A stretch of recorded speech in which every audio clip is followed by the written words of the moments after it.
Today we're going to talk a little bit about a long-term survival shelter. Actually from Harvest Right.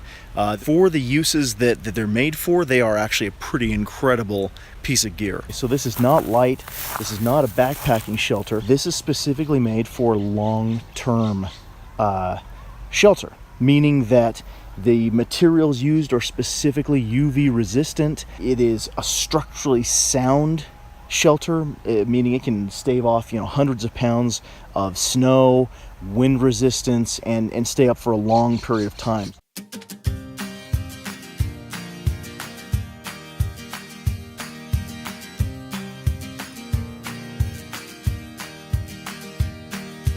Rather than nuts and bolts, as I've seen with some of the competitors, you'll see that this just really snaps together with basically by hand.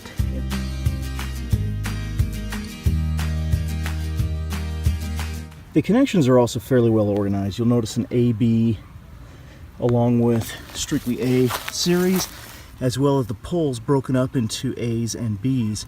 As you finish up, everything just kind of comes naturally to an end, and you realize, okay, now I have to put in the floor pieces.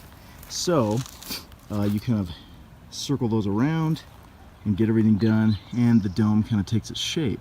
And you'll notice you just kind of leave a couple of key pieces out, and that becomes your doorway, especially with the covering. Now the next part of this, the next step, is really to lay down your floor. For our purposes, because I'm just trying to preserve some of the landscape around here and some of the plants, I'm going to go ahead and leave the floor out for right now, but I'm going to go ahead and put the covering on.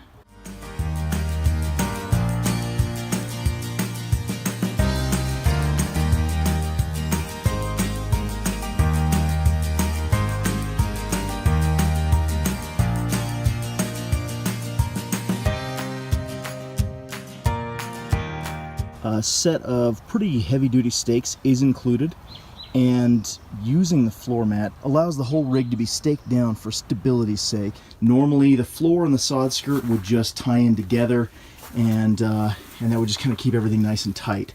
All right, so the shelter's set up.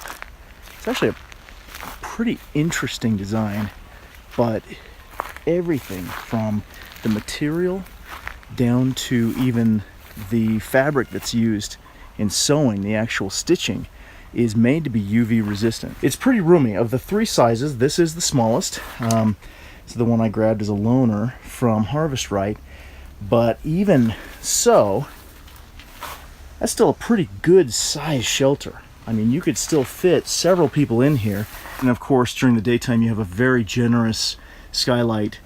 Looks like a couple of windows here, both here and here, are going to provide some ventilation if you need it. They both have bug screening. And then this is what I really like, because it's all season. This is definitely a 4-season shelter. A stove jack built in. You could even peel back part of that flooring if you had that set up, so that you kind of have the best of both worlds. A hot shelter as well as a nice flooring to keep bugs out, or kind of have a comfort for your feet. All in all, it's pretty impressive. I'd say setting this up as a one-man show took me maybe between 30 to 45 minutes.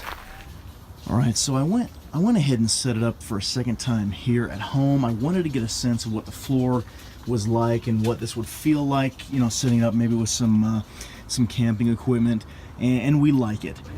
This is really made for a long-term, or even call it a semi-permanent shelter. So in instances of a natural disaster, needing to have a long-term place to stay, maybe you've got some land, and in lieu of a cabin, set this up in a nice shady spot. This shelter could stay up for months and months.